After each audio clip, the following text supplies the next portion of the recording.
Alex and I started working together about 6 years ago, and it was sort of a happy meeting. He was a friend of my old assistant, Amanda's, and she was tapped into this really interesting group of young artists coming up from Atlanta that were all going to Hunter for their MFA. And when I met Alex, it was just sort of an immediate kinship with. And I liked the idea of working with somebody who was not in the interior design field. And for me, collaboration, whether it be with Alex or whether it be with a client or with Evan and Zesty at R20, it's about a challenge. It's about kind of a disruption. I like what that does to the process, and I think if you choose who you collaborate with carefully, and someone like Alex, I feel like the end result is better for everyone. I like the disruption that a collaboration stands for.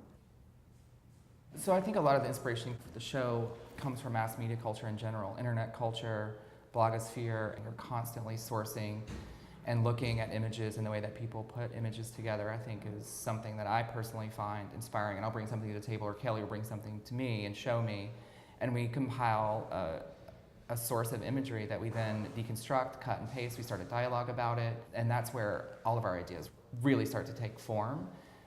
Movie references, music references, fashion references.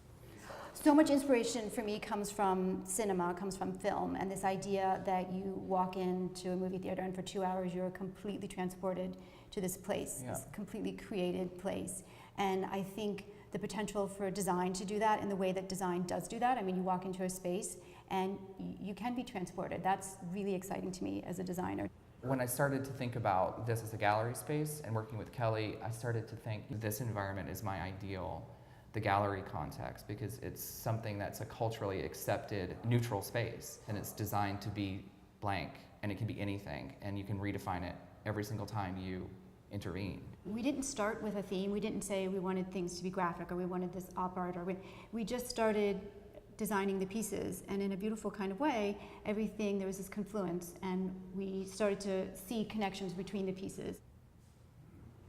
The thing that I love about you and Jill doing this performance in this space and interacting with the pieces that we designed is that it creates this deeper memory of the experience of seeing the space that puts everything in a different context. For me, in keeping with the theme of the show, when we started talking about the possibility of doing something, first I was horrified. I was like, absolutely not, am I putting on a leotard in this environment? I resisted, but I thought, this is the perfect opportunity to pay homage to that era that I love so dearly, we both do, that believed that design could change the world, that you could make a better place through radical interventions of things that we can make. And I love that idea.